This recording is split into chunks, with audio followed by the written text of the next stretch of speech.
तहसीलदार गए जबरदस्ती हमारा घर गिरा के और हमके पूरे परिवार के खाने में बंद करके उसके बाद हमें मार पीट कर बंद करवा के हमारा मड़ई घर गिरवा कर उसके बाद हमारा कब्जा करवा दिए साहब।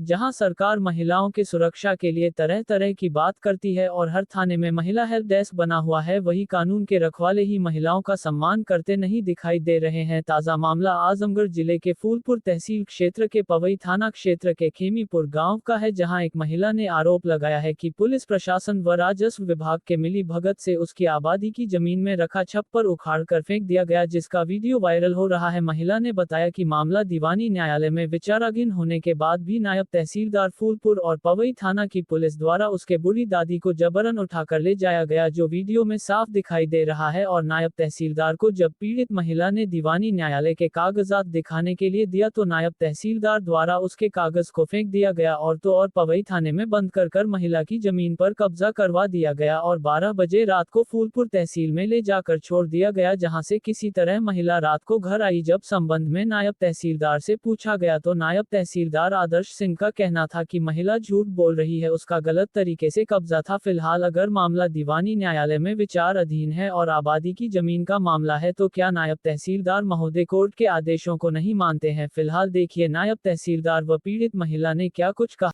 एक तरफ जहां उत्तर प्रदेश सरकार महिला सुरक्षा की बात करती है, वहीं पर एक पीड़ित महिला जो है तहसील की और जगहों की थाने की दर की ठोकरें खा रही है। तो आइए उससे जानते हैं कि मामला क्या है, पूरे मामले की जानकारी लेते हैं। तो आपका नाम क्या है? पुनीता सर। थोड़ा तेज बोलिए। पुनीता सर। पुनीता, आप कहाँ के रहने वाली हैं? खेमीपुर से। क्या मामला है? तहसील कौन सी पड़ती है? हमारा मामला साहब ये है कि तहसील आपकी कौन सी है? फूलपुर। फूलपुर। तो आपका मामला क्या है? जिला क्या है? जिला आजमगढ़। मामला क्या है? मामला हमारे ससुर हमको अलग कर दिए थे, तो हमारा चक है, उसके बगल में हमारी आबादी थी 2-3 बीसा, उसी में हमारे अलग कर दिए थे। तो हम 2-3 बीसा आबादी में अपना मड़ई डाल कर अपने आदमी के लेके अलग बना था साहब।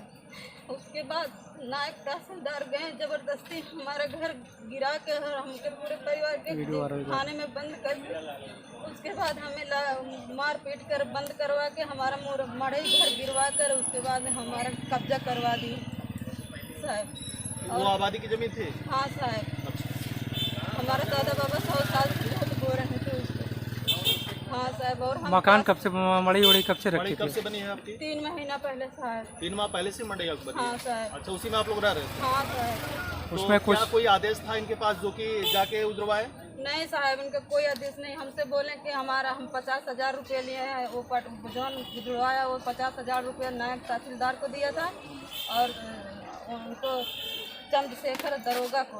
कैसे पता दिया था? हमारे सामने दिया था साहब। जब हम वीडियो बनाने लगे तो हमारी मोबाइल छीन लिया गया। हाँ साहब। क्या उस आबादी का ऐसे आप रहे थे या कोई मुकदमा चल रहा है? हाँ साहब, हम दीवानी करवाए थे, वो मुकदमा चल रहा है। उस पर दीवानी चल रही है? कमीशन वगैरह आया था नपने के लिए? हाँ साहब। नपने के लिए कोई जिले से आया था? हाँ साहब, सरकारी आए थे, कमीशन नाप के पूरा ले गए हैं और मुकदमा चल रहा है, उसके नोटिस भी मिली है। अच्छा। हाँ, लेकिन तारीख देखने नहीं गए। नायब तहसीलदार तो कह रहे हैं कागज हमको नहीं दिखाई? नहीं दिखाए थे साहब, हमारा नायब तहसीलदार कागज फेंक दिए हमारा, जबरदस्ती हमको लेडीज पुलिस ले जाके घसीट के बंद करवा दिए। क्या उस वक्त प्रशासन भी वहाँ गया था? हाँ साहब। एक वीडियो वायरल हो रहा है जो प्रशासन भी वहाँ गया था? हाँ साहब, 4 लेडीज और 4 जेंट्स।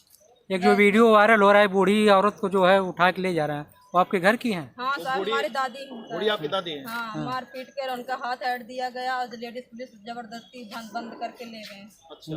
हाँ, हम सबके रात 7 बजे रात तक ले जेल में रखे, उसके बाद 12 बजे रात के यहाँ लाकर छोड़ दिए, ले नहीं गए यहाँ से। कैसे गई घर पर? पैदल गई घर पर? सब पैदल जा रहे थे, तब एक टेम्पू वाले हाथ गोड़ जोड़े साहब, वही ले गया रात में।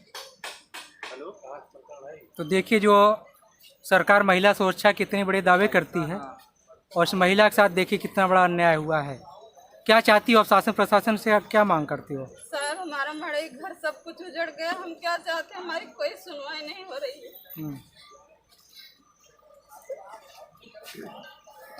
सर अपना परिचय बताएं आप। मैं नायब तहसीलदार, मेरा नाम आदर्श सिंह है, मैं फूलपुर पोस्टिंग है। एक आपके तहसील क्षेत्र का वीडियो वायरल हो रहा है, जी एक गरीब का जो है छपड़ा वपड़ा उजाड़ा जा रहा है, वहाँ पर आप भी मौजूद हैं, जी। क्या मामला था वहाँ? ये प्रकरण खेमीपुर गांव का है, हाँ। जो फूलपुर तहसील के अंतर्गत आता है।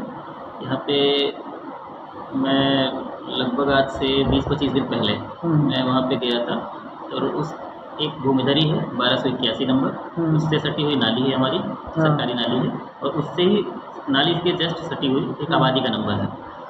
प्रकरण इसमें आबादी और नाली दोनों से संबंधित था। तो मैं जब पहली बार वहाँ गया था तो मैंने वहाँ पर नाली की पैमाइश करा दी थी, पैमाइश करा के निशानदेही करा दी गई थी, जिसको विपक्षी गढ़ द्वारा ही उखाड़ के फेंका भी गया था। अच्छा।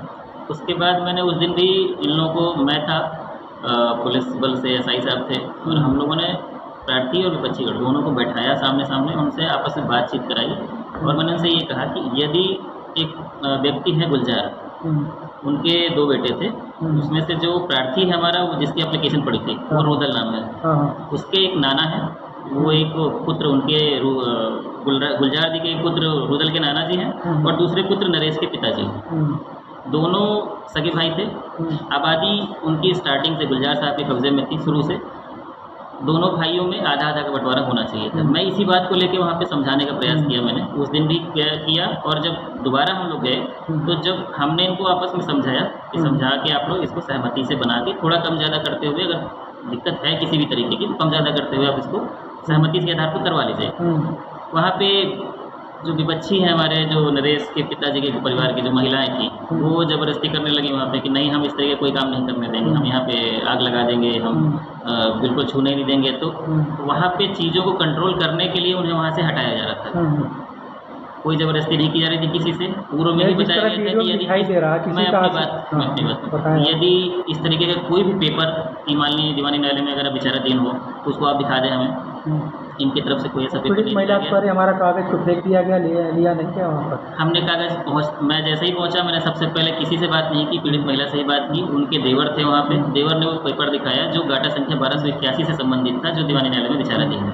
हमने 1281 में बिल्कुल भी वहाँ टच नहीं किया। हमने केवल अपनी नाली निकाली है, नाली की पैमाइश करके उसका सीमांकन करा लिया है, जिसको हमने वहाँ निशानदेही भी करा दी गई थी, और आबादी को हमने 2 हिस्सों में परिवर्तित करने का प्रयास किया है। एक ही जानना चाहेंगे जी, आबादी क्षेत्र में आपका किस अधिकार से गए तो किसी का आशियाना उजाड़ना, जैसे काफ़ी पुराना बता रहे 100 साल आशियाना वहाँ जैसे हमारा आबादी ये होता है कि जिसकी कब्जा है, आबादी का सीधा एक मतलब यही है कि जिसका आबादी है, जिसका कब्जा है, उसी की ज़मीन मानी जाती है।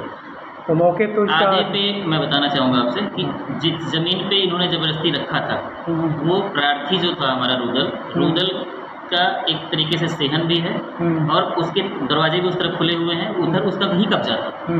इनके द्वारा ज़बरदस्ती बल थल का प्रयोग करते हुए कि हाँ हम महिलाएं हैं और हम पुरुष हैं, हम रखेंगे। इन्होंने अभी एकदम ताज़ा उसको रखा था। मुश्किल से मुझे मेरे जानकारी में जो आया है 1.5 महीने के प्रकरण में था, मेरे जाने से 20 दिन पहले, और आज की डेट से लगभग देखने में तो लग रहा है काफ़ी पुराना है। बिल्कुल पुराना नहीं है, आप उसको देख लें और स्पष्ट वीडियो देख लें। आप वीडियो आप जब वीडियो में आपको अभी दिखा रहा हूँ, वीडियो बिल्कुल आप दिखा लीजिए। मैं भी कंफर्म हूँ इस चीज़ के लिए कि जो भी रखा गया लगभग 1.5 महीने पूर्व ही रखा गया। महिला अकेली बता रही, उस पर दीवानी न्यायालय में कुछ मुकदमा वगैरह चल रहा है? उसका कोई मुकदमा विचाराधीन नहीं है दीवानी न्यायालय में। अच्छा। जी, अगर ये अपना पेपर देती हैं तो क्या होगा? जैसे दीवानी न्यायालय में अगर कोई भी इस तरीके का विचाराधीन होगा तो उसको कोई भी उसमें अग्रिम कार्रवाई नहीं की जाएगी, वैसे ऐसे कुछ रखा जाएगा। दोनों लोग प्रकरण सक्षम न्यायालय में बात दायर कर लेंगे, और जिसके पद पे पैरवी की जाएगी, जिसका आदेश माननीय दीवानी न्यायालय देंगे, हम उसके हिसाब से कंप्लेंट करेंगे। महोदय, आबादी वाली जमीन जो है क्या एक ही लोगों को दी गई या 1/2 कर दी? 1/2 करके दी गई है। उसमें भी जो रुदल प्रार्थी थे उसको 1/2 नहीं मिल पाई है। अभी मौके पे केवल 40% जमीन ही वो पाया है। जैसे हमारी फोन पे आपकी वार्ता हुई, उन्होंने आपने बताया 2 पटीदार हैं जी, और महिला का कहना है कि वो निवासा पे रहता, हमारे 2 पटीदार जो उससे कोई मतलब नहीं। जी, बिल्कुल निवासा पे नहीं रहता है, उसका अपना पक्का मकान बना हुआ है वहाँ रुदल कुमार का। निवासा पर रहता, कोई पक्का मकान बना सकता, रह सकता, निवासा वो अपने नाना की जमीन पे ही रह रहा है। निवासा का मतलब ये नहीं हुआ ना कि आप उसको जमीन नहीं देंगे। वो तो है, हम मेरे नाना रहेंगे, आपके ही नाना होंगे, किसी के रहेंगे तो मिलना ही चाहिए। हमारी जमीन है तो हमको उसको चाहिए। महिला का कहना पटीदार जो हमारा नहीं है, जो कब्जा कर रहा है उसमें। जी, नहीं, वो झूठ बोल रही है, एकदम झूठ बोल रही है, उनके परिवार के ही लोग हैं। ठीक है।